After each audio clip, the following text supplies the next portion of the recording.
Welcome to So I Married a Film Critic, a discussion between a professional film critic and lecturer and me, his wife of 20 years, who just likes to watch movies for fun. I'm your co-host, Julia. This is Barry the Film Critic. Hello, everyone. And happy Thanksgiving! This is our Thanksgiving episode. Happy Turkey Day, all of you. Yes. We are grateful for every one of our listeners, and we wanted to talk about one of our favorite Thanksgiving movies. Well, this is a movie I watch every Thanksgiving. It was just one of these things where I just started doing it. So it became sort of a tradition. And then you had not grown up with this movie, have you? No. Because this is one of those movies, like, it's rated R. So, you know, we had a really strict policy about that in my house. But Same. It was one of these things where my brother Marty and I, hey, Marty, producer of the show, Marty and I were home alone, and Mom had left the video cassette from Paradise Video on top of the VCR. And we're like, well, it's the new Steve Martin, John Candy movie. How are we not going to watch this? So forget Mom and Dad. So we watch it.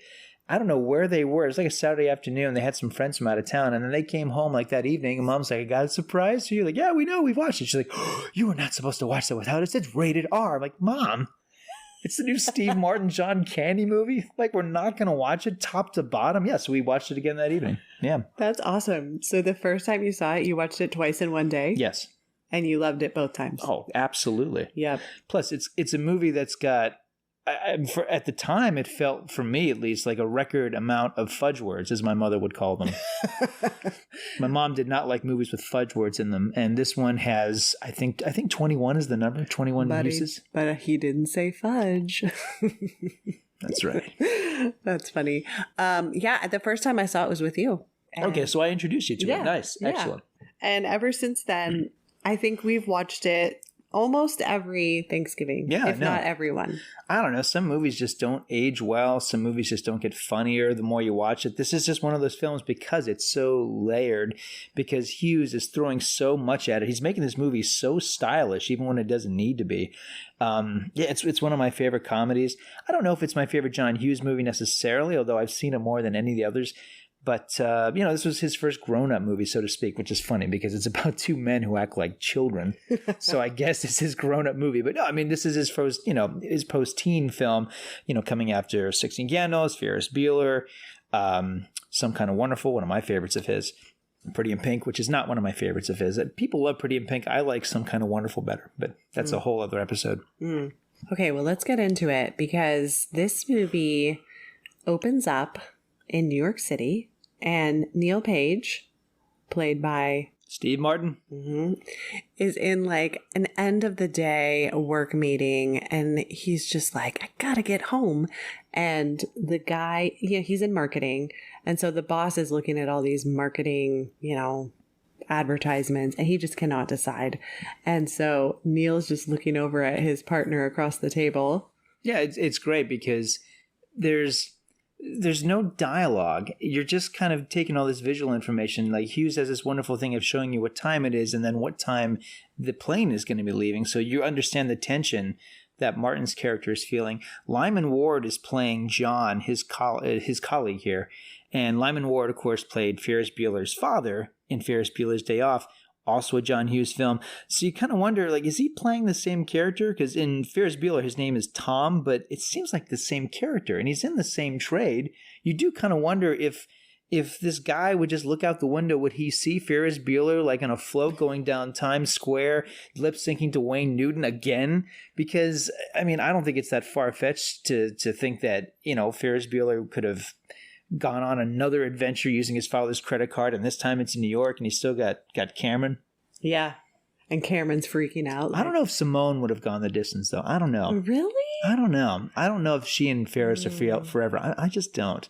Because there's a girl in Ferris's classroom played by Christy Swanson. I think he would have married her. I really do. You know what? You're going to get so much hate mail for this. I love Mia Sarah. I love Simone. But I don't know if she was right for Ferris. She seemed really young for Ferris. Don't you think? No. Really? You think they were... They're both in high school. What are you talking about? She seemed a little too young for Matthew Broderick. She did. Okay, well, their characters are essentially the same age. So, I don't know. So in Ferris Bueller's Day Off, Matthew Broderick is playing Ferris Bueller, the titular title character. Let's just switch movies. Do you want to just jump on over there? We'll do another episode in Ferris. We will. Okay. All right. So finally they get out of this meeting and Neil Page, played by Steve Martin, and his friend, played by Lyman Ward. Yeah, he's just like... You'll never make the 6. Yeah. So now he's on the street trying to hail a cab. And this is... I mean, there's so many cameos in this movie that... Cameos, if you know who they are. It's a lot of character actors, but this is the big name. Kevin Bacon shows up. Bacon had just done She's Having a Baby with John Hughes, and She's Having a Baby wouldn't come out till the following year, and Bacon just shows up in this movie and does this quick little cameo, but there's no dialogue, and he's basically playing Wile E. Coyote. Yes. I love this performance. This is one of my favorite Kevin Bacon performances. His 2 minutes in this movie. And by the way, let's give some love for Ira Newborn. Ira Newborn, who did the music for everything to Ferris Bueller's Day Off and Naked Gun. This is one of the comedy gods. Ira Newborn would do these scores, these musical scores for comedies. And I think the key is that they're just serious enough. They're not like deadly serious, but they're serious enough that they're funny, but they're also like this is a goofy but really exciting score. I love this music by Newborn. And I never noticed music. And last night I was like, yeah, I actually really like the music. I like it when it's upbeat and like funny. And I also like it when it gets a little serious because it kind of has this string synthesizer. Yes, yeah, we'll talk about that. Yeah, because John Hughes is one of these directors. We'll get back to the plot, but Hughes is one of these directors like Cameron Crowe and Quentin Tarantino. He's in that caliber. He gets deep into his vinyl collection and finds those deep cuts.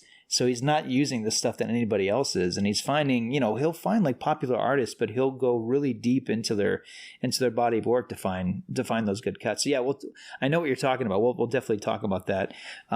Amazing soundtrack. I still have the CD to this soundtrack.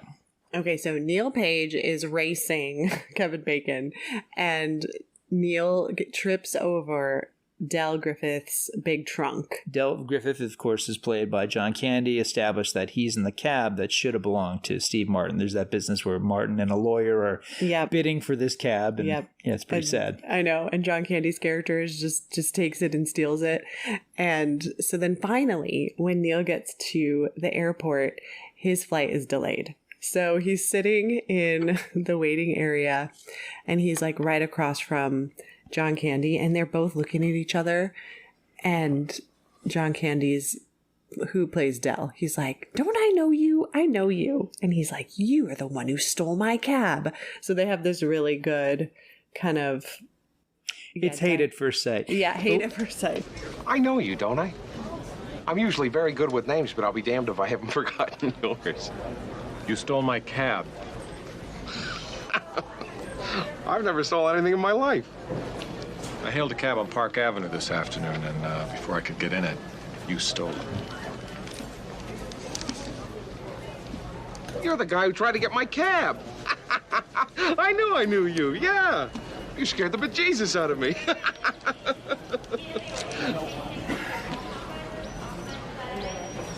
Come to think of it, it was awful easy to get a cab during rush hour. Forget it. Oh, I can't forget it. I am sorry. I had no idea that was your cab. Let me make it up to you somehow, huh, please? How about a nice hot dog and a beer? No thanks. Just a hot dog, then. I'm kind of picky about what I eat. Some coffee. No. Milk? No. Soda? No. Some tea? No. Lifesavers? No. Slurpee? Sir, please. Just let me know. I'm here. I knew you. I want to talk about, though, for one thing, it's established as a flashback, and the way they do it is they show Candy at the airport with the taxi door in front of him for just a split second. It's so funny that they do that. And then we got to talk about what Candy's reading. Oh my gosh. He's reading a book called The Canadian Mounted, presumably Canadian erotica. Yeah, with like this kind of... It's kind of cold out here, eh? Scantily clad woman. Would you like my parka? Oh, I'll tell you what, you like some back bacon? Oh, I'll tell you what, we could snuggle up in here and, I'll tell you, the fishing's really good this time. Oh, yeah, that's my pole. Yeah, I'll tell you what. Oh, I'll tell you what's going on here now. Oh boy. Oh my gosh. There's like some accordion music in the background. Come on. I want to see the Canadian Mounted. I do. That needs to be made into a movie. Was it actually made into a book? Or was it just a prop? I'll look it up. Okay. I think it's just a prop, but if it isn't, listeners, if you have a copy of a movie called The Canadian Mounted, please send it to the island of Maui. Because I want to read that. Okay. Here we go. Oh. The Canadian Mounted, a trivia guide to planes, trains, and automobiles. Oh, for Pete's sake, it's a fake book cover. It's a fake book cover. Doggone it. Yep. Oh, what's it say in the background? So yeah, it's just okay. Well, that's fun. At least somebody did kind of a fun book. Yeah, that's an actual book you can order. So it's like a trivia book of planes, trains, and automobiles. I guess so. That's fun. I dig that. Okay, so now Ben Stein is the guy on the mic talking about how the flight is delayed, and I love that right behind him it says destination nowhere on the on the wall. There's a lot of details in here. It's not that you want to freeze this movie, but maybe you do, because there's a lot of it's like Mad Magazine. There's so much stuff in here that you can miss if you just kind of casually watch it or you're sort of half watching it. Mm-hmm. Yeah. That's why I do love watching it every year, because I think I notice something different every time. Like, oh yeah, I never noticed that before. So it makes it really fun. By the time, we should talk about Neil and his wife, because he calls home and he's like, hey, my flight's delayed. I'm not going to be there as soon as Right. He's got two adorable kids, one of whom is a very young Matthew Lawrence. Mm-hmm. Three kids. Yeah, 3 kids. That's right. Yeah. And so his wife is... Okay, so you were telling me that her part was supposed to be way longer. Well, here's the crazy thing. This movie was 3.5 hours. That was the assembly cut. When all the footage got put together, 3.5 hours. And Hughes, God bless him, he cut this thing down to, it's like what, somewhere between 90 and 120 minutes. It's a tight, fast film. But there was so much stuff. There were so many other subplots, one of which was that Neil's wife, they're not doing well, and she can't rely on him. And apparently there was even a subplot that she was kind of suspecting that maybe he's cheating on her while he's away. So there's a lot of baggage with the home stuff. Which kind of makes sense, because in one conversation, she's like, what's going on, Neil? And he's like, my flight got rerouted. Like, she kind of, her line of questioning is like, dang, lady, chill out. I think it still works, because it is like, look, you took a trip to Chicago. You took a trip to New York. You got to be home to Chicago. I think it's still there, but I agree with you. Knowing that there was extra, okay, it makes sense that the home scenes are kind of tense, kind of dour. Yeah. Way more tense than it seems like even the kids are like, Daddy's a disappointment. Yeah. It's like, man, what a bummer. This guy is trying so hard to get home to. I know. Yeah. It kind of makes you think like, maybe he should just kind of enjoy his time away a little bit. Yeah. Because, she's really like laying in on him. So I do feel like... Yeah, the little girl's like, Daddy got delayed again. Like, oh, man. Well, I do think it would have been helpful to have just like a couple more minutes. John Hughes had a lot more than a couple minutes for you. Yeah. I want to see the 3.5 hour version. Well, I don't have it, but on there is there's a edition of Planes, Trains, and Automobiles. For those of you who still buy Blu-rays, like I do, apparently they re-released it on Blu-ray a couple years ago, and there is a longer version. They added 75 minutes to it. Oh, yes, I want to see that. So it's scenes we haven't seen before, but it's also the scenes that we've already seen, except that a lot of them are longer. So yeah, apparently it plays quite differently. Yeah, get on that. Okay, I will. Okay, so now we have Neil getting on the plane, and this interaction with this flight attendant in first class is so crazy. I think he's getting screwed here, because he's on Mid-Central Airlines. I don't think that was ever a real thing. And she says, he's like, I got a first class seat. I know. First class ticket. Sorry, listeners, we're harping on the details, but it's a great film, and we want to talk about some stuff that's a little off track. So, yes, he has a first class ticket. She's like, you have a first class seat assignment. And what it looks like is it should be BA, but because it's 13A, I think there's you know what I mean? Like, I think he's supposed to be in like a different seat. Well, okay. The part that I was... Because the 13A and the BA look so much alike, I think she's just being stupid and not realizing the kind of ticket that he has. Well, So she's just like, take your seat and you'll get a refund when you, get back to Chicago. And then this guy, Larry, gets on the plane and he's like, hey, Liz. And she's like, oh, just sit anywhere. Like, what? oh, Larry gets to sit anywhere, and he like gives her a kiss on the cheek. Isn't he like a flight attendant? Or no, he's a passenger. He's a passenger. Oh man, it's one of those flights. Yeah, who flies Mid Central Airlines a lot with Liz. Oh, Mid Central Airlines, man. Yeah, I think Larry. Some scandal going on. That I think Larry and Liz are joining the Mile High Club together. I think that's another movie I want to see. Like a lot of spin-off potential here. I know. So she's just like, oh, there's Larry, and then she looks back at Neil like, get out of my face, Neil. This could be a subplot from the Canadian Mountain. Oh, yeah. All right. So then now Neil has to go back to coach with all the riffraff. And once the plane is in air, I swear, look for it, eagle-eyed movie watchers. There's exterior stock footage of the plane in flight, and it's the same shot from Airplane. Oh. Because it looks old, and I recognize it immediately. Like, oh yeah, that's from Airplane. Yeah. Okay, but now Neil is sitting next to Del. Yes. And it's so funny because he's just like, oh man, I'm going to be next to this guy. And Del just like does everything to gross out Neil and takes off his shoes and socks and just like whipping his socks around. It's like disgusting. Have you ever been on a flight this bad? Where my neighbor took their shoes and socks off and said, man, these dogs are barking? Yes. No. Okay. Because I had a similar experience this a few months ago. I think I told you I sat next to a lady. She was in some kind of physical pain, so she kept changing her positions. But like at one point, her feet were like inches away from my face. No. Yeah, I think I told you about this. And we ended up having a really nice conversation afterwards. Because at first I was kind of ignoring her. I was actually reading a book. And she was just doing like calisthenics next to me. I mean, seriously, like she was like because it was just the two of us in this row.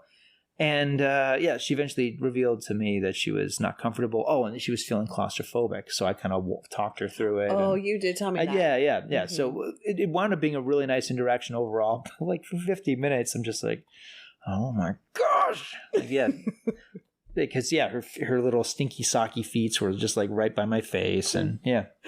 Well, and there is a fun deleted scene where the passenger in front of Neil like just puts her hair over the back of the seat and it gets all in his food. Yeah. It's like, it's great. That should be in the movie. That's a great scene.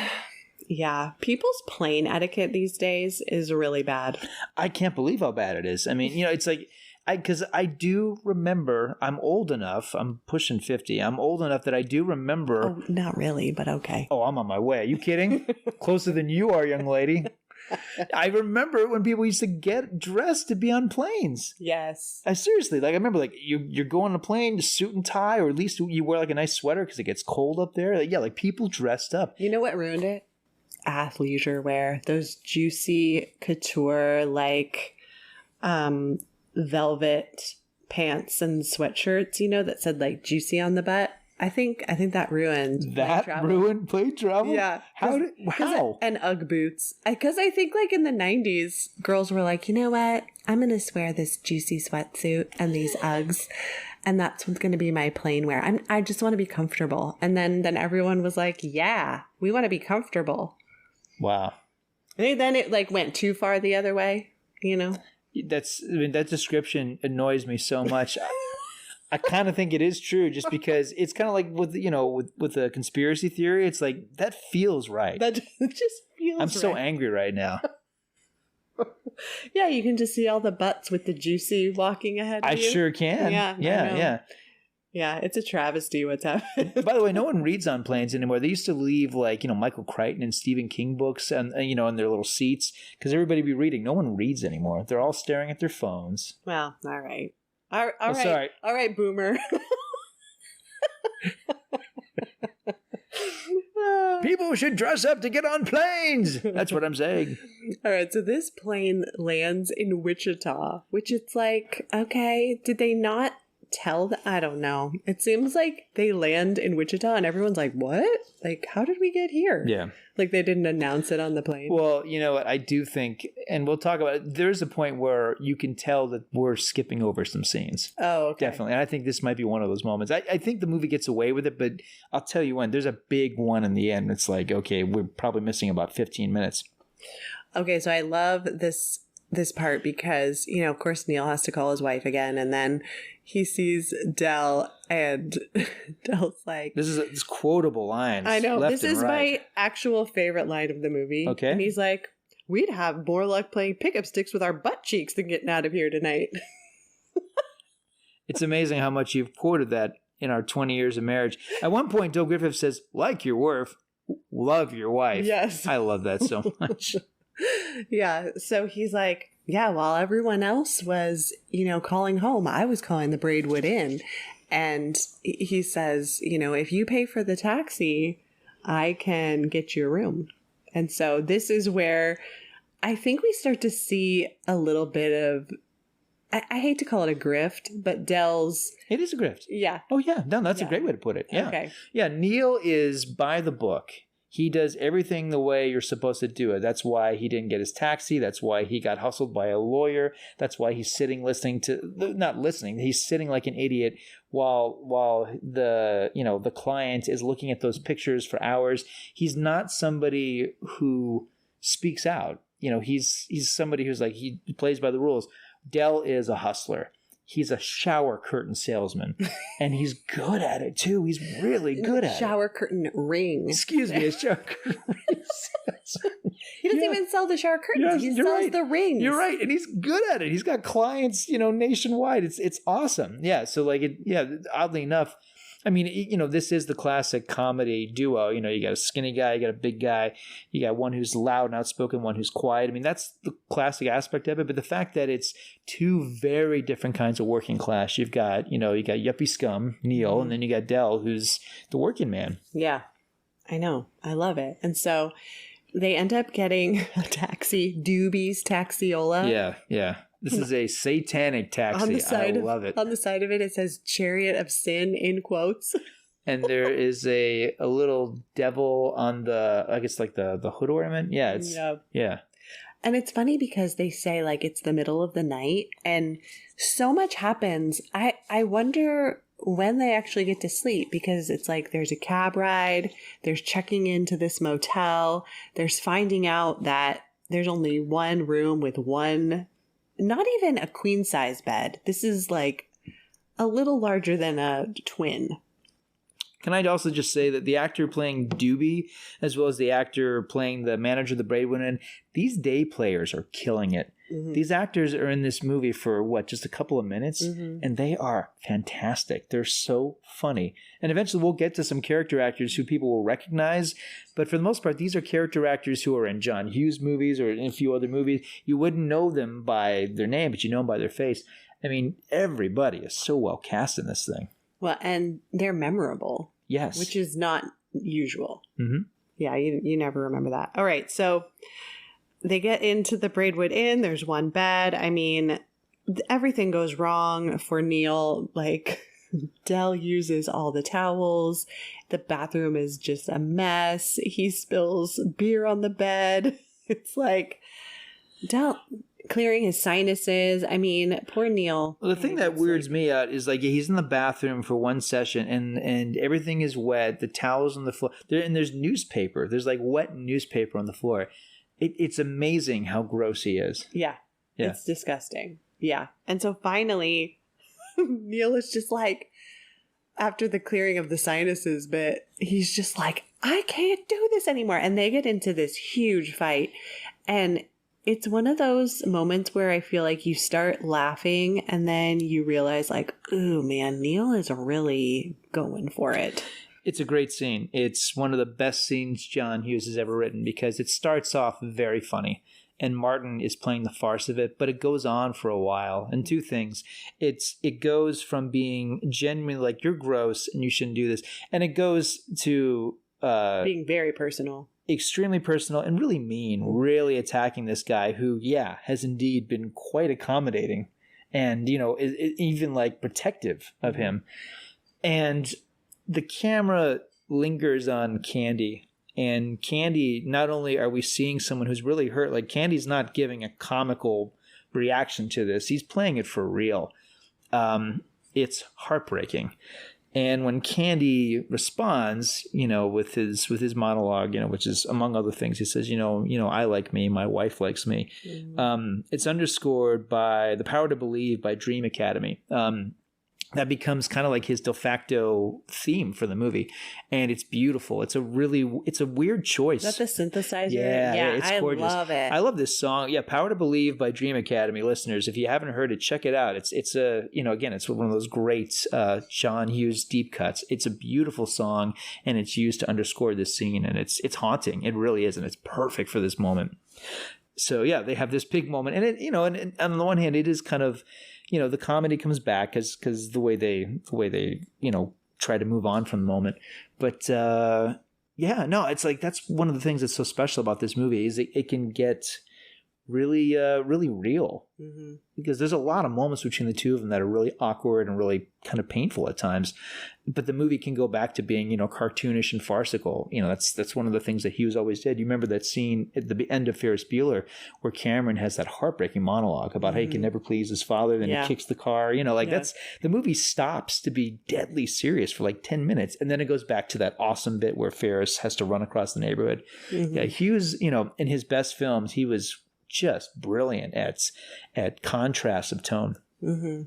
Okay, so Neil decides to stay, and they sleep through the night in the same bed, and then in the next morning they're cuddling, and they do get robbed during the middle of the night. Oh yeah, they do get robbed. And the guy who robs them is one of the guys from summer school. Okay, He's got one scene, no lines. Okay, so they do get robbed. I forgot. And then when they wake up in the morning, sorry, it's a big moment in the movie. Yeah, Del kisses Neil on the ear. They're spooning. Yeah, they're spooning, and he's like, Del, why did you just kiss me? He's like, why are you holding my hand? He's like, where's your other hand?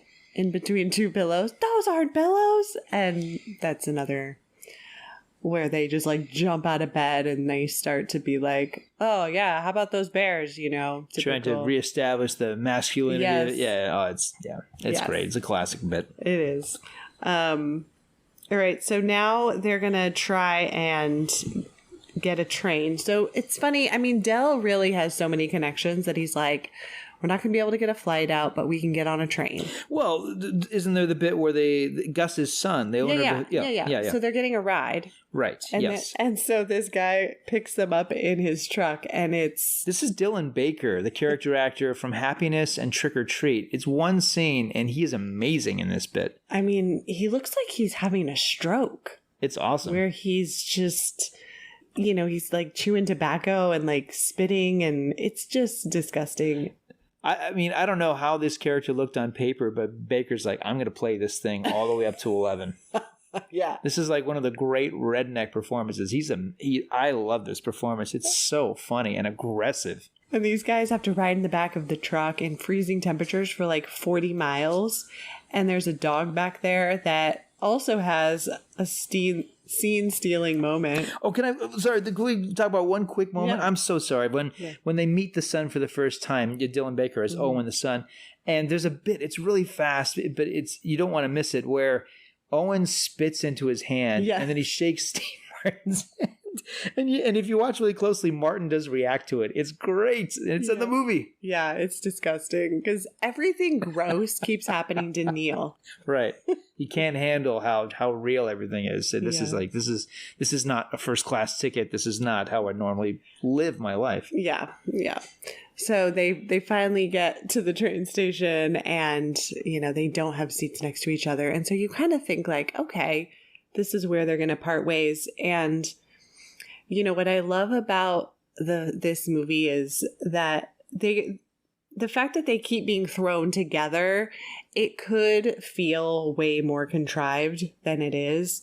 But I do feel like Hughes came up with some pretty realistic reasons for them to be, all right, I guess we're back together again. It doesn't feel completely contrived. I agree with you, because this is Thanksgiving weekend. I mean, it's notoriously insane traveling anywhere. So I don't know. The fact that they're always running into troubles, it's like, well, this kind of stuff happens. But the fact that they're going through so many modes of transportation, it's like, yeah, of course it's going to happen. And if it's going to happen, it's going to be during these cluster of days. Right.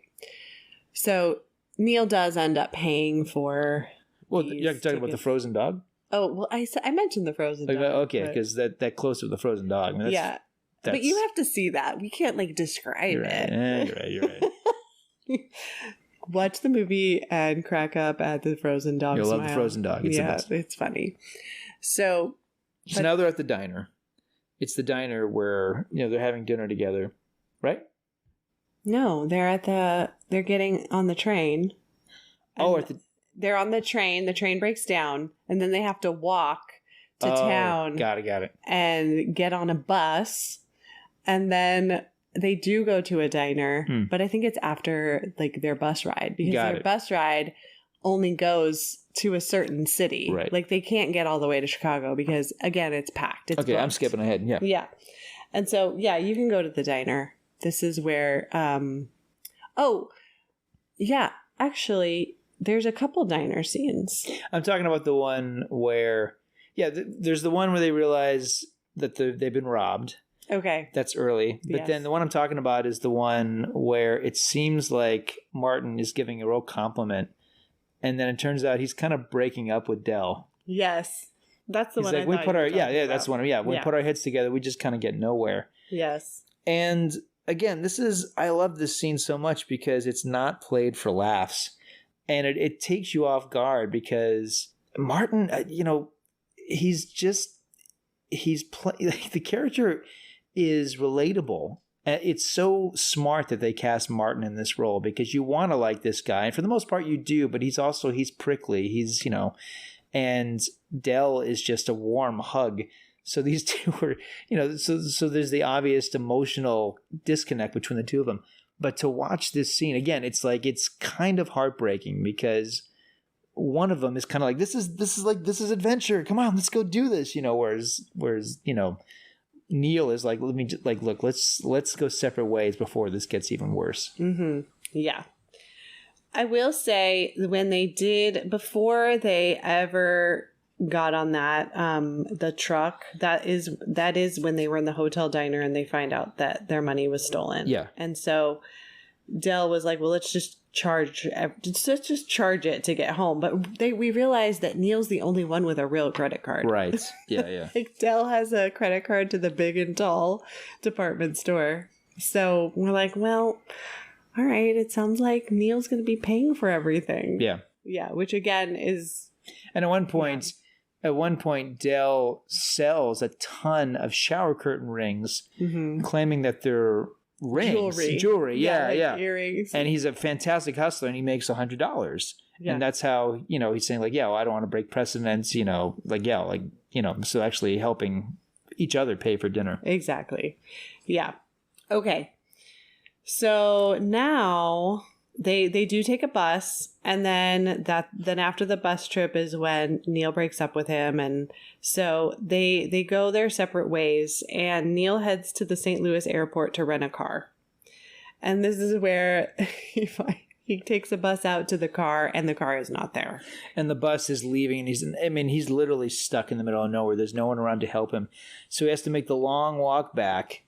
And while he's making the long walk back to the rental dealership, he's walking across the airport tarmac and a plane lands. I don't think it's Martin. I don't know. I mean, I assume it's a stunt person. I don't know. Do you think they had tell the pilot okay, don't land on America's most favorite comic actor, please? I mean, it certainly looks like him, and the plane lands right next. It's a killer shot. And this is where the music has him yelling, "You're messing with the wrong guy." Yes. And he's just so ticked. Leonard Maltin hates the music in this movie. Really? He's like, this movie has a bad soundtrack. I think he was talking about this cut. He hates it so much. I actually feel like it's kind of perfect. It's anxiety. He's pissed. Yeah, this is Neil's big breakdown. It's his inner monologue. Yeah. So he throws his rental agreement. He's so angry, he just like throws it onto the ground and walks back. And he goes to the rental desk and just loses it with what? How many F words? I counted 22. So this is who plays the... It's Edie McClure. Edie McClure, a comedy, just a genius. She's been on so many shows. I used to watch her on, I believe, the Hogan Family when I was a kid. But she's also the secretary in Ferris Bueller. Mm-hmm. She's done so much work. She's a great actress, and she's so funny in this. Everyone loves Ferris Bueller. The Deadheads, the Rockers. He's a real righteous dude. Yeah. Exactly. Well, okay, so we were watching the making of, and well, I don't know if it was the making of, but whatever. It was an extra. And originally she was supposed to just be on the phone talking to somebody about a reservation. Yeah. But just to tick off Neil's character a little bit more, the director told her, like, oh, talk about Thanksgiving and, like, pretend you're making plans. Oh, that's funny. Yeah. The thing that irritates me that she does that I hate so much, she's not looking at him. He starts to speak and she lifts up her finger. Like, 1 minute, I hate that so much. It pisses me off whenever I see that scene. Well, and it's like, lady, you got, like, 25 people in line. Yeah. And you're making... She is insufferable. She's like... Don't forget, Grandma wants the ambrosia. And I'm like, ugh, she's talking about the worst side of all time, ambrosia. Do you think in some ways she kind of reminds Neil of Dell in that moment? Ooh, the female version of Dell? Yeah, maybe they could be a good match, actually. You know, she kind of looks like his late wife. Oh, yeah, you're right. Yeah. She kind of does. Because he has that picture of her that he puts up in every hotel we see room. it, yeah. We see it quite a few times, yeah. So... Maybe. And then Neil is even triggered even more. He's just like... You remind me of someone I can't stand. Yeah, so he has the F-word monologue. It's legendary. Yeah. So then she's like, all right, well, can I have your rental agreement? He's like, I threw it away. She's like, oh, no. You're effed. Which, again, in modern... times everything would be digital and computerized, and I don't think this would be an issue, but you mentioned that they just don't have even the cars. seat assignment of the plane at the beginning of the movie. Yeah, no, it's this is an analog time, you know? Yeah, but yeah. I do think, like, okay, maybe they literally ran out of cars and like just doesn't have one. I still think they could have honored him in some way, but no, I mean, he screwed the pooch when he went up there and just unloaded the F words. And by the way, I love it. This movie is rated R. It's for this one scene, you know, and because otherwise it's like a PG-13. Well, for the 80s, it would have been PG otherwise. But it's that one scene that gives this movie the R rating, and I love it. They didn't fight it. They're like, oh, maybe we should cut it back because, you know, if it's R, there'll be less people to see it. No, like, screw it. You know, we love this scene. It's hilarious. It's hilarious. We're gonna lose. You know, the young teens are not able to see it without parental guidance. Whatever. And it didn't stop my brother and I from seeing it. So thank you, twice in one day. Thank you, Paradise Video, and thank you for Mom for neglecting to hide the video cassette from us while you were away.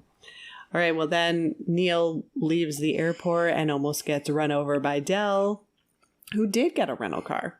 And this is the one, I don't know, it's maybe it's just a little much after the Martin monologue, but the fact that Martin has such an attitude in this moment, I don't know. I feel like it should have deflated after. He's still ticked. You can't get over it that fast. Yeah, but the back and forth he has with the guy outside, maybe I just don't like that character. I don't know. I don't like, you know, like it's a testicle grabbing joke. I don't know if the movie really needs it.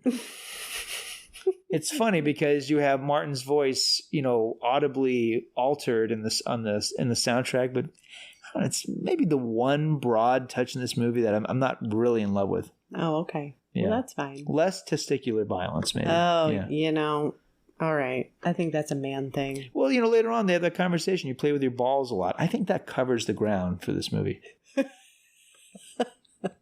Okay, so they're driving, you know, they're headed to Chicago in the car. And, you know, Neil starts off driving and Dell is just playing with the electric seat. It's just like going up and down. He's like, you're going to break it. You're going to mess with it enough and you're going to break it. And he's just like up and down and wants to take his shoes and socks off again. Oh my And Neil's gosh. like, no, you're No. not doing and it. And Dell's like, well, it must be so great to be so perfect. And he's like, but you're not. Yeah, you play with your balls. And that to me, this line feels very like out of place. Oh, really? Yeah. Because I'm like, Neil Page, Mr. like, buttoned up guy is like, has his hands in his pockets adjusting his balls all the time. Like, I don't think so. Well, I think I don't know. I think Dell at this point is just trying to... Is Dell just like saying just that? messing with just to him. mess with him? Yeah, just to mess with him. I don't think he really has anything. Oh. Yeah. 'Cause I thought... 'Cause they're like brothers at this point. They were like people who were forced to, initially they're not even friends, but at this point they're like brothers nattering at each other. I know, but because the way that Neil, he goes, I do not play with my balls. It's almost like he's like, how dare you notice that?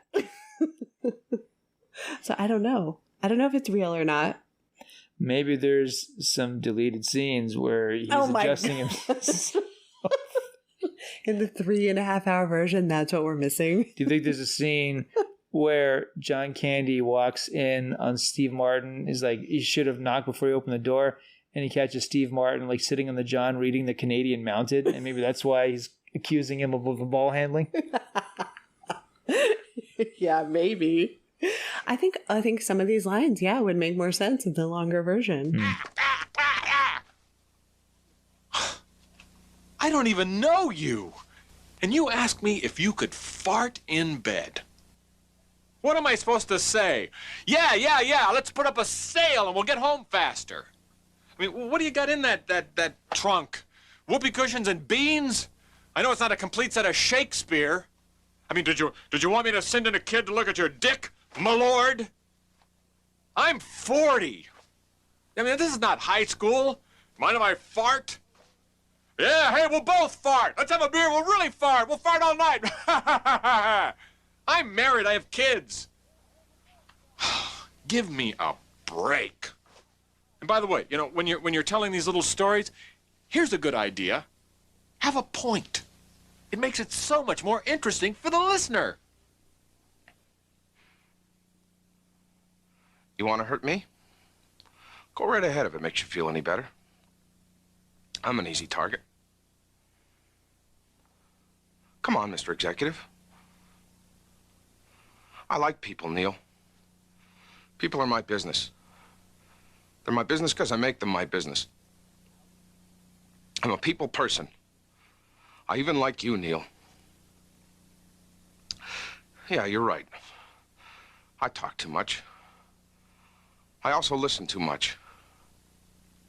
I could be a cold-hearted cynic like you. But I don't like to hurt people's feelings. Well, you think what you want about me. I'm not changing. I like me. My wife likes me. My customers like me. Because I'm the real article. What you see is what you get. Flaws, fat, and boring stories. I'm flesh and blood. I'm a human being. All right, so now we have Steve Martin's character asleep, and Dell is driving, and he is just having a ball. This is another great John Hughes deep cut. Ray Charles, The Mess Around. Before this movie, I'd never heard this song, and even after they made the movie Ray, it's like I never hear this song. It's one of the great Ray Charles songs. Yeah, well, I mean, Dell is dancing and pretending to play every instrument and almost It's awesome. like going off the road. Yeah, John Candy's just letting loose in the scene. It's a joy to watch. He, his cigarette, he throws it out the window and it ends up getting like sucked back into the back seat. I timed it, by the way. Yeah, because it's 8 minutes between the time that the cigarette hits the leather and then the car catches on fire. It's 8 minutes. I thought, 8 minutes. I think that's plausible for a lit cigarette to sit on leather and then to ignite an entire car. Okay. I think Hughes probably had it 8 minutes. That's how long it took for my car. It went up in flames. But then, his jacket gets stuck on the side of the seat I have had a version of this happen to me before where it was like just one thing. But yeah, I had like one of my arms stuck in the side for a moment. That's a scary, scary thing. Was that in Colorado Yes. in the winter? Yes. Wow. Yeah. And that's a scary thing to happen when you're driving on like black ice and that kind of nonsense. Yeah. Yeah. So he ends up like going off the exit and like spinning around. And by the time he gets back on the road, he just gets on the on-ramp, like going the wrong way. Yes. So I love this part because there's like a car driving on the other side of the highway going the right way, and they notice them and they're like yelling at them like, "You're going the wrong way." And he's like, "They're saying we're going the wrong way." And Dell's like, "How do they know where we're going?" He's like, "Yeah, how do they know where we're going?" It's like a real life blonde joke or something. Mm-hmm. Yeah. And then the part where they go through the two semi trucks in between. Yeah, and there's Neil has a vision of Dell as the devil, and there's a highly subliminal shot of the two of them as skeletons. Yeah. It's great because the skeletons have been fully decorated to look like Steve Martin and John Candy. They've got facial hair and everything. It's hilarious. It's in the movie so quickly. Yeah, it's great. And so then they do end up turning around because obviously the semi is like messed up both sides of this rental car. Yeah. So they're on the side of the road facing the right direction, but I mean their stuff is all over the highway. And so they get out of the car and they're just like sitting on that stupid trunk, and the car ignites and they just start laughing. It's great. Yeah. And this is where Neil is like, "How did you rent a car without a credit card?" And he's like, "Oh, I sold them some shower curtain rings." And he just keeps laughing. And this Neil's like, no, that did not happen. And it comes out that their credit cards got switched at the Braidwood Inn and this whole thing. And I love it because it's like because it's half serious because like you left me there. I had nothing else. Yeah. I was gonna get the money back to you. Yeah. I mean, he didn't have his address or anything like that. And so, do you think he really would have paid him back? Yes. You do? Yes, absolutely. I think he would have. He would have like found him in the yellow pages or something. Or something. No, I definitely think that would have been something Dell. I think Dell's a good guy. Yeah. I really do. I don't know about Neil. I think Neil would have been happy to ditch. Well, he's been trying to ditch him this entire time. Exactly. But no, I think Dell really would have made it a mission to find this guy. Yeah. Yeah. So then they drive their burnt to a crisp car to another hotel. And this is just them trying to wheel and deal and try to get it because the hotel room is $42. And Neil's like, "How about $17 and this really nice watch?" And the guy's like, "All right, fine." And of course, I think, how much money does Dell have? Like $2.43. Yeah, and a Casio. A Casio watch. So he's like, "No, I can't give you a room." So he's just sitting out there in the car. And it's so sad to see Dell just sitting in this burn up car and it's like snowing outside. And Neil's inside all warm and cozy. Yeah. Yeah, and when he's out there, he's having a conversation with his wife, Dell is, and he's just saying, I screwed up again. And yeah, it just, gosh, this movie. I mean, it's because Candy's gone and I miss him. I think anybody who loved his movies misses him, but I love the idea of like he's a Willy Loman-like character. He's like the Willy Loman character in Death of a Salesman. He's this guy who's like just out there, in Death of a Salesman, Arthur Miller's Death of a Salesman, it's revealed that Willy Loman hasn't had a job in forever. So he's just like leaving the house every day, and his sons are like, "Where's Dad going? What's he doing? He's a salesman, but what is he doing?" So this idea that Dell is like that, he's this, this lost salesman, and the one thing that keeps him going is his love for his wife and the way he is with people. He's beautiful with other people. He just doesn't take care of himself. Mm-hmm. Yeah. And finally, Neil is like, "You're going to freeze to death out there, like come in here." And so they get drunk. And it's pretty funny. It's great. And there's 2 beds in this hotel room, so that's good. But there is a conversation about Well, John Candy at one point does a Jamaican accent. I'm like, oh, it's a precursor to Cool Runnings. I love it. Yeah. And they're just having a really good time. And finally, I think Neil says, like, I feel like I'm at summer camp. So it's like finally they're able to. Yeah, they're enjoying each other. Yeah. And they're sharing the moment. And they're acknowledging how absurd everything is. And instead of it. And it's almost like the pressure is off of Neil to be home at this point because it's like, I'm stuck here. There's nothing to do. So, enjoying the company of others. Mm-hmm.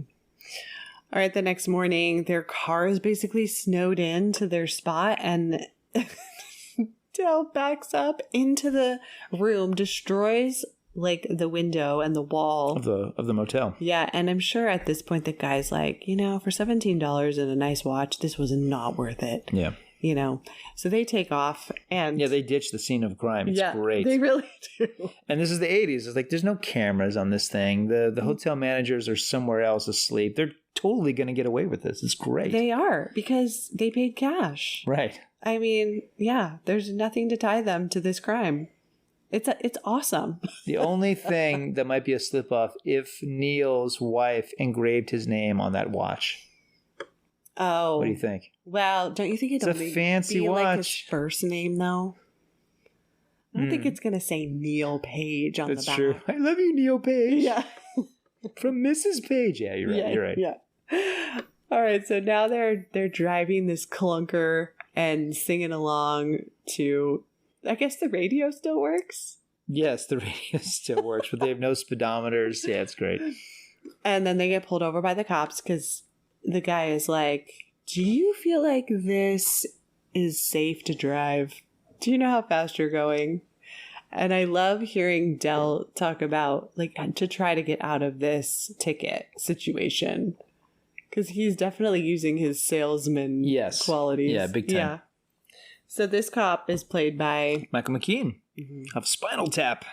And apparently this was supposed to be a way longer scene. A much longer scene, yeah, because at this point it's a 2-minute cameo for McKean, but apparently it was like the equivalent of a supporting role in the original cut. Yeah. So he's like, no, you can't drive this car anymore. I mean, I think they like tow the car. And these guys end up in the back of a refrigerated truck. Full of Ashkenazin cheese. Oh man, I hope that's real. I would love to have some Ashkenazin cheese. Yeah, no, they can't eat the cheese. No, but I'm just saying I want some Ashkenazin cheese if that's a real thing. Now, if you could be in the back of a refrigerated truck with any food. Bubby's Pickles. Oh, yeah. Wow. You didn't have to think about that at all. They would lose so much of their inventory. Like, that's funny. We had like 56 cases. Looks like we got, 14? Where do they go? I'm like, oh, thank you guys for the ride. That was so good. That was so good. Oh, hi. My mouth is like, I'm all dried up from all those pickles. Oh, man, that would be a good day. That's hilarious. Yes, you would enjoy that. Oh, yeah. Heck yeah. Yeah. If I ever see a Bubby's pickle truck, oh, man, I will fake any illness, whatever it takes to get picked up by one of those guys. Just going to, like, put your thumb out and hope they pick you up. Just thumb it? Oh, yeah, yeah. Yeah. Whatever it takes. All right. Bucket list. So they finally arrive in Chicago, and it's Thanksgiving Day. And they're on the platform of the train. And let's talk about this. So they're on the platform of the train. They're saying goodbye. And in the previous scene, Steve Martin looked like a hobo. In this next scene on the train station, Martin is clean shaven and has a new wardrobe. Oh. What's going on? We're missing some movie here. Maybe they stopped at the YMCA. And did he sell more shower curtain rings? No, I mean, seriously, again, I love this movie. I don't think I've ever noticed it till now. But yeah, I mean, like, clearly we're missing some scenes here. He can't go home a mess. Why not? Does he have, do they even have luggage at this point? No, like, Martin only had his briefcase and, like, one baggage, like, bag. Well, now we have, so they say goodbye and like, it's kind of like, hey, let's do this again. And Neil's like, how about no? But he's kind of admitting like, hey, this was fun, Mm-hmm. And then Neil gets on the train. And I love this part where we see Neil remembering the trip. Yeah. Yeah. And then there's a moment where a bigger realization hits him. Yeah. I haven't been home in years. Yeah. Because they're during one of their meals together. And this was kind of before at the meal where he breaks up with him. Yeah. You know, like, right. I mean, he's like, yeah, I haven't been home in years. And he's like, what? And he's like, well, you know, it just feels like years. But really, he's telling him something real. And then I was asking you, like, do you think he's actually homeless? Yeah. You do? Yes. He just travels around. Yes. How does he afford it? Do you want to know how? Yeah. Okay. So originally, I mean, you know, not to jump over one of the best scenes in the movie, one of my favorite scenes in any movie, when Martin gets off of there and finds him. No, we can go to that in a second. But yeah, okay. Well, Candy used to have a monologue here. Oh, Do you want to hear it? I've got it. Yeah. Okay, it's a little long, but this is the monologue that originally, this is what Del would tell Neil. I didn't have much family. A brother in Montana, some cousins. Marie's folks died back to back the year after we married. They were pretty old. She was a late child. We didn't get the chance to have kids. She wanted 3, 2 boys and a girl. I number about 300 motels as my home. I sort of attached myself to people from time to time, like with you.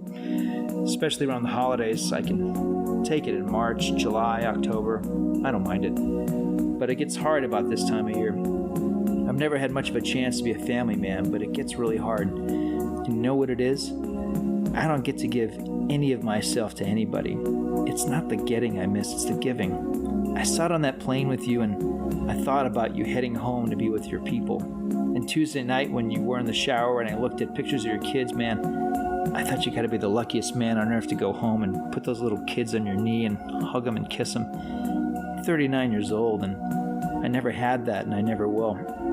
I'm just sorry about this. I just kind of lost control this time. Ever since Marie's been gone, I've gotten closer and closer to losing it. Usually I head for a church. I can feel like I'm part of something when I'm in a church. This time, I guess I just didn't get to the church fast enough. I just couldn't let go. So that's the monologue. And Martin apparently, even in one, it was a book or an article he wrote about the movie. And he's like, he's still annoyed that that's not in the film because he's like, Candy would have probably gotten the Oscar for that monologue. But, you know, it's long. It's explains a lot. Mm-hmm.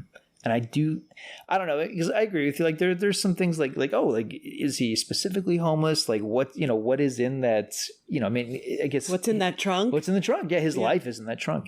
But, yeah, I mean, I love that piece. And I hope maybe one day by some miracle that footage of Candy giving that monologue will resurface. But yeah. But, I think the movie tells it pretty cleanly, but there are some questions. Definitely. Yeah, it's just, I always have questions like that. Like, okay, so if he only had $237 in his wallet, he doesn't have a credit card, he just goes from hotel to hotel. He's just lost. He's just wandering around. He's going his usual routes. Yeah. Yeah. I mean, obviously he still has product to sell. Yeah. He's got his stuff. Yeah. Anyways, it's just interesting. And so I love that Neil kind of realizes, oh my gosh, his wife is not alive and he has nowhere to go for Thanksgiving. And when he gets off the train, he finds them in the station. And it's like, was he just going to sleep there that night? Yeah, who knows? Like, where was he going to go? It's so beautiful. It's so sad. Yeah. Mm-hmm. And so then we see them, walking towards Neil's house. Yeah, they're carrying the chest trunk together. Yeah. And then Neil gets home and he gets to see his kids and his wife. And we got another continuity error. Remember, she says, "Hello, Mr. Griffith." When did she know his last name? Yeah, that's another scene we're missing. I'm sure he mentioned it on the phone to one of the many times he called her. I kind of doubt it. He doesn't talk to her that much. She at one point, I mean, she's crying when they get home because she thinks like, he's dead, he's left me, whatever. Well, maybe there was a conversation that we didn't see where he's like, yeah, I'm on the road with this guy, Del Griffith. It wouldn't surprise me if there is, again, a deleted scene, but like that's the only thing that makes it, because hello, Mr. Griffith, like, what? Yeah, I don't know. That jumps out at me too. Again, like I think because, clearly John Hughes wrote a great screenplay, and so much of that is here. I just, I think there's a few details where it's like, okay, you're missing some moments, but because the movie is so tight, it's for the most part. I mean, look, I've seen this movie how many times? A lot of the stuff I haven't even noticed until this time. Yeah. So.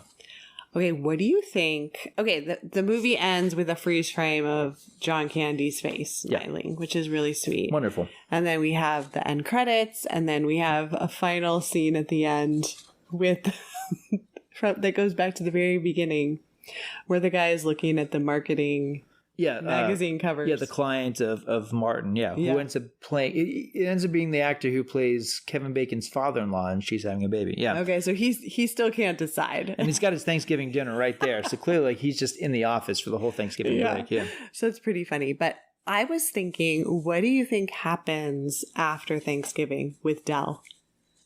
I would like to think that Neil would take Del to work and get him a job there. Oh. Yeah, I would like to think that I think he becomes Uncle Buck. I do. Yeah, I think that's actually, that'd be 2 years later, actually. Same writer director, by the way, John Hughes. Wow. Yeah. But your idea is probably more realistic. He helps him get a job. I think he stays at that house for probably a while, and I think he becomes part of the family, but I do think he would get him a job because it's like, look, this guy has experience. He could sell anything. He's street smart in a way that nobody at his company is. So yeah, I definitely think that. I have another theory. What? And it's not good. You're not going to like this at all. You're going to hate it. All right, tell me. I do think that I think there's a possibility that it's about how Neil is really... his meeting with Del, it's sort of it's kind of his heart of darkness, and Doobie's Taxiola was not kidding around. I mean, that was a precursor for what ends up happening. I think it's possible that they didn't survive the trucks. So I think at that point we're talking about like two souls lost wandering the earth. And I think, because you notice how there's so much emptiness in this film. It's like they're ghosts, and they're encountering all these ghosts that they're meeting on the road. So what? They're in purgatory when he goes home? Mm-hmm. I don't think it's real. Really? Are you? No, you're joking. I think when they walk through, I think that's like, it's like hell is of the people, right? Isn't that the expression? So in this case, Neil and Del, they're each other's hell. Wow, this is you're right. I do hate it. This is terrible. Now, did you come up with this, or is this a theory? Well, I mean, no, I just came up with this. No, because the Doobie's Taxiola, which is like it's like the chariot of sin. The chariot of sin, exactly. And then, it's like, how did they survive going between those two trucks? And then there is this, this Faustian imagery. Yeah. Wow. Yeah. That's dark. Yeah. I hate it. No, I think they could have survived going in between those two semis. It's a comedy, and I'll certainly go with it. And I don't think John Hughes intended my interpretation. I'm just saying. John Hughes is rolling over in his grave right now. He hates this idea. Oh, man. No, but it is an interesting way to think about it, but I don't think so. I like my Uncle Buck idea better. The next time I watch this movie, I'm going to think of it as a de facto prequel to Ghost. No. Oh my God. Can we talk about how much we hate that cover of Every Time You Go Away over the end credits? Yes. Every time we watch this, it's like, this sucks. It's not even the real version. No, and the real version was number one when this movie came out, so it would have been a really nice. Yeah, I think Christopher Young, who does the original. Yeah, this sucks. No offense, sorry, whoever it is who does the cover, terrible. But it's not good. This girl, it's just an average okay voice. It's not like. And this is an iconic song. I mean, and it would have been really nice to hear the real version for the ending. But I agree. Beyond that, this is this movie is tight. This film, it's dramatically rich in surprising ways. It's not just that Steve Martin and John Candy are so funny, which they are, but they're dedicated to these characters and they play them, the characters at their, we're seeing these guys at their most desperate, and they find the humor in it, but there's also a sweetness and a sadness to the movie. Mm-hmm. Yeah. I mean, for me, this is a 4-star film. Absolutely. Well, I mean, we're talking about two middle-aged men kind of having like a midlife crisis. Right. So, Right. yeah. Yeah. And they kind of save each other in a way. Yes, they do. So, you know, Del gets Neil to get the stick out of his butt, basically, and stop being so uptight. But on the other hand, Dale, in some ways, has kind of given up on life, too, the way he's existing. Yeah, totally. And so I think Neil's heart grows a couple sizes. He's like the Grinch. Indeed. You know, he's the Grinch in this story. And he decides, you know what? I need a little more heart in my life. And the thought, I love your idea of this being like a precursor for Uncle Buck, because the thing with Uncle Buck is that he's a big kid and he needs to grow up. I mean, that's basically where Dell is at the end of the film. You know, he needs to, it's not just that, you know, he needs to join the adult world, but also be open to the adult world. Because that's one of the things about Uncle Buck. It's like he's so used to being this, you know, this man child that when he, you know, he's a force of nature, but at the same time, like he needs to have like the trust and the security that can come with being a member of a large family.